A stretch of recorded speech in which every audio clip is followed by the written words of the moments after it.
In this video, I'm going to walk you through static wall pullbacks. If you don't know what static wall is, watch my video on static wall first to make sure that you really understand the nitty-gritty of this pose. Static wall is quite complicated. There's a lot going on through the hips, the pelvis, the knees, the feet and the ankles. So you need to make sure that you've got that nailed before you start trying to do more complicated things within the position. So yeah, watch the static wall video. I'm not walking you through static wall in this video. I'm going to walk you through the pullbacks aspect of it.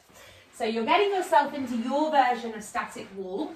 So depending on how open you are through your sort of pelvis and legs, it will dictate as to how far away from the wall you're going to be. Doesn't matter if your bum doesn't touch the wall, but that's where you're going one day.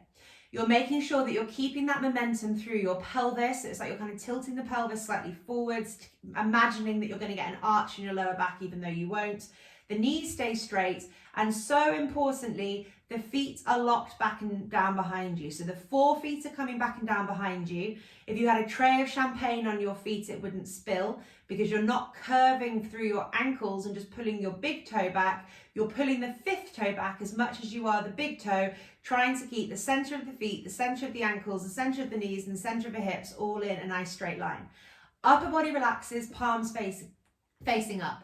And for the pullbacks, keeping the momentum through your feet, you're literally just going to pull your leg away from the wall without losing the pelvic position. So if you understand static wall position, that will make sense to you.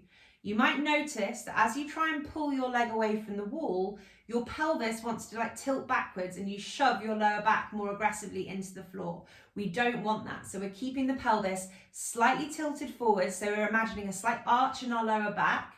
That's going to make you feel more of a stretch down the back of your hamstrings when you're doing it properly. And without losing that pelvic position, we use the muscles of the thigh, the quads, and we're using the muscles of the hip to pull the legs away from the wall like so.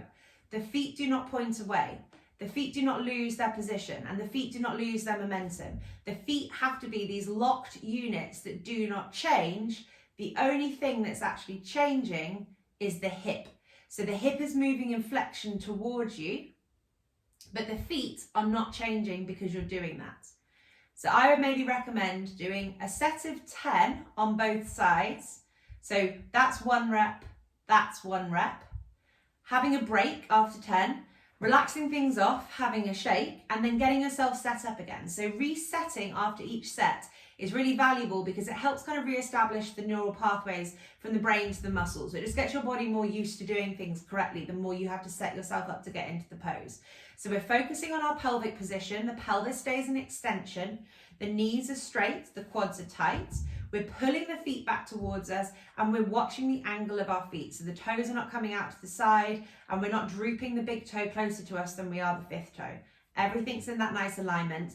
That all stays active. Nothing changes through the leg or through the pelvis. The only thing that changes is the hip flexion. So watch that the pelvis isn't tipping backwards more into the floor. It's staying tilted forwards, the foot stays on, and this should be a burn up the front of the shins, as maybe a stretch along the hamstrings and calves, and you should also feel deep in your hip flexors waking up, as well as the quads. So that is static wall pullbacks.